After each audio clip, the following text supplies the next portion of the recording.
Have you ever wondered why we call it Great Britain? It's not just one country, but three: England, Scotland, and Wales. But how did these distinct nations come together to form one island kingdom? Let's rewind the clock and uncover the epic story of Great Britain's origins. Our story begins centuries ago when this island was a patchwork of different kingdoms. The Romans came and went, leaving behind a mix of Celtic tribes and Anglo-Saxon settlers. For hundreds of years, these groups fought, allied, and traded, slowly shaping the identities of what would become England, Scotland, and Wales. Let's start with Wales.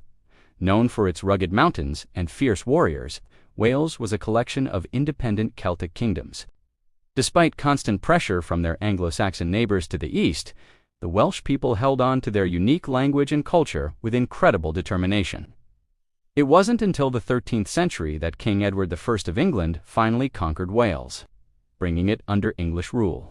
This was a pivotal moment, marking the first major step towards a unified island, though the Welsh spirit of independence has never truly faded.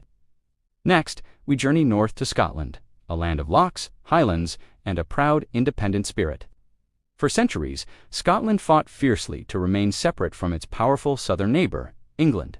Who could forget the wars of Scottish independence, led by legendary figures like William Wallace and Robert the Bruce? Their heroic struggles are etched into the very soul of Scotland. So, how did Scotland and England eventually unite? The turning point wasn't through conquest, but through royalty.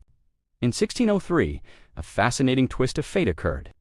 Queen Elizabeth I of England died without any children. The throne passed to her closest relative, who just happened to be King James VI of Scotland. So, he packed his bags, moved to London, and became King James I of England as well. This was known as the Union of the Crowns. For the first time, England, Wales, and Scotland were all ruled by the same monarch. But hold on, they were still legally separate countries with their own parliaments and laws.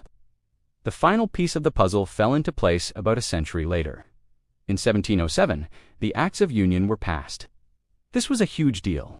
The English and Scottish parliaments agreed to dissolve themselves and create a brand new, single Parliament of Great Britain, located in Westminster, London. This political union officially created the Kingdom of Great Britain. Why did they do it? Well, there were complex economic and political reasons. Scotland was facing financial difficulties, and England was concerned about Scotland possibly allying with its enemies, like France. The union offered economic stability and security for both sides. And there you have it. From a collection of warring tribes to a union of crowns, and finally, to a single political entity. The journey to create